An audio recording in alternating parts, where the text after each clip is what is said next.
Hello everyone, my name is Trevor Cook. I hope you can hear me well. My present position in the department is as Chief of Staff to the Deputy Assistant Secretary for Science and Technology Innovation. And I'm here to talk about a couple of tongue twisters today, the International Criticality Safety Benchmark Evaluation Project, and, equally hard to say, the International Reactor Physics Experiment Evaluation Project. So, yay. These are two benchmarked, they're two data sets of reactor and criticality experiments that we began here in the Department of Energy and that took on an international turn as they were endorsed by the OECD. Did I say that right? And are now part of about 20 different to 21 different countries that are participating in these projects. So what we have on offer to you today is an opportunity to dive into the reactor and criticality experimental databases that are out there for old experiments. These are not new experiments, for old experiments, and to help us to improve the knowledge base of the entire industry and the entire world in nuclear science by taking the old experiments that were conducted for whatever the original reason and evaluating that data, quantifying its uncertainties, and adding it to the internationally benchmarked data sets. So that's what we're hoping to accomplish here. You can read from these charts, and I believe this will be available to you after the fact. Some of the details. Also, you can look them up on their individual web pages and find a great deal of information on these two international data sets. So, again, what we're really trying to accomplish here is to have you, the researchers, dive into old experiments and get new value for them. These old experiments cost, in some cases, millions of dollars to conduct, and the data is just sitting there. It's sitting in old journals, it's sitting in old reports, it's sitting on magnetic tape, it's sitting on strip chart recorders.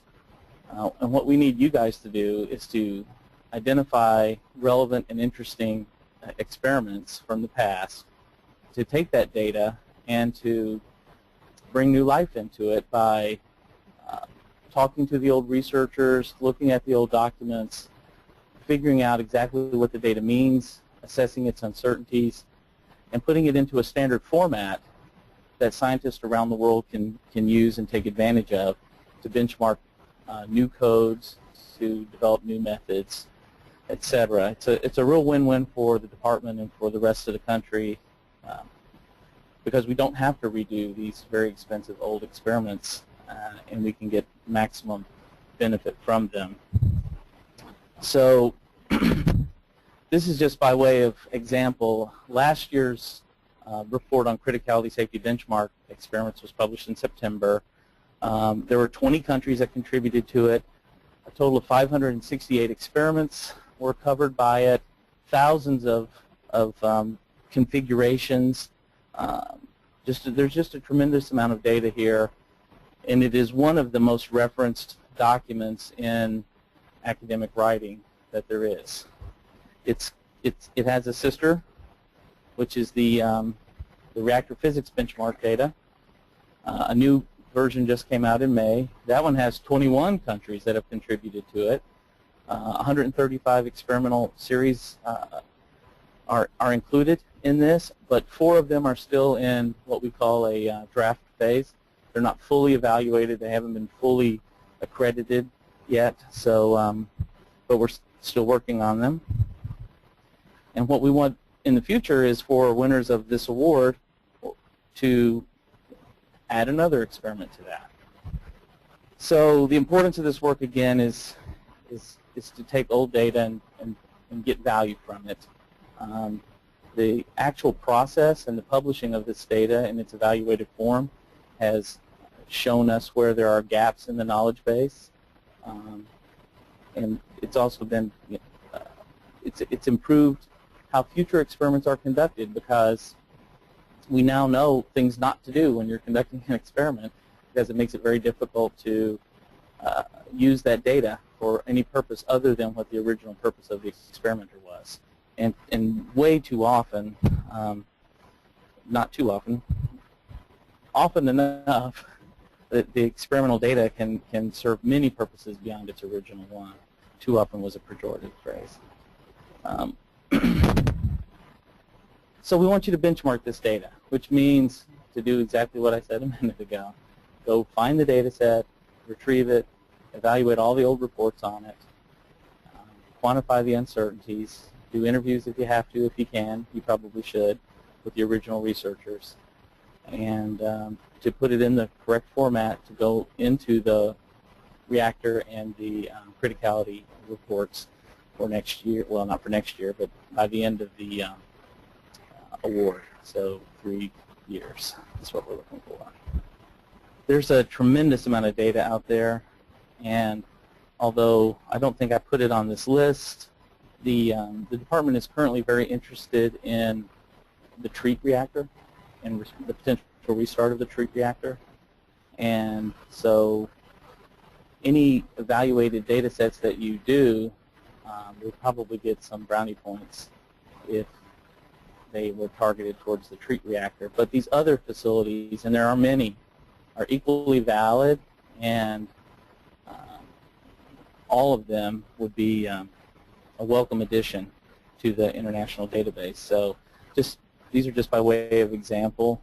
There's the multiple reactor types for which evaluated data would benefit. We're not limited to terrestrial reactors, as you can see, and it doesn't even have to be really reactors at all. There's fuel experiments done on fuel and fuel arrays and criticality, and those are just as valid, just as important to us, and they all have a role to play in future definition of new fuel forms, etc.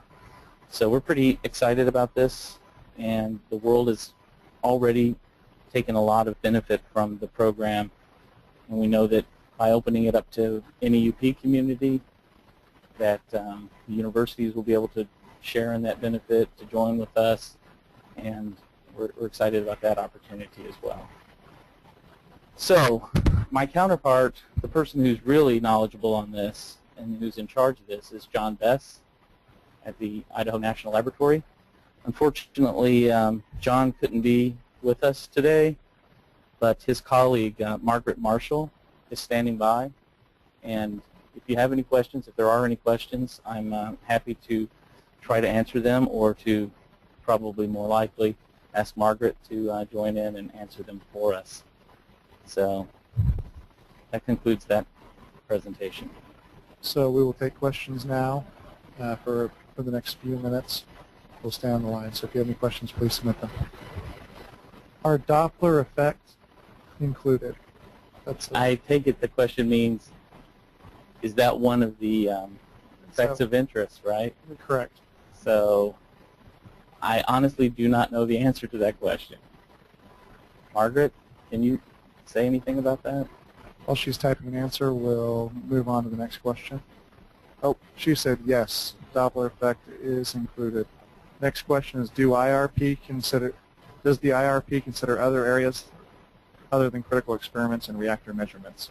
I believe this isn't an IRP, it's a mission supporting area. Right. So, but I think that it doesn't include critical experiments and reactor measurements. Well, I don't know. I don't know whether the person who wrote the question was referring to the IRP for the treat, or whether they were referring to the NEUP presentation I just made. And that is a good question. If it is for the IRP, that presentation is on Thursday, not today. And that would be for the IRP. I hesitate to answer not knowing exactly what the question was.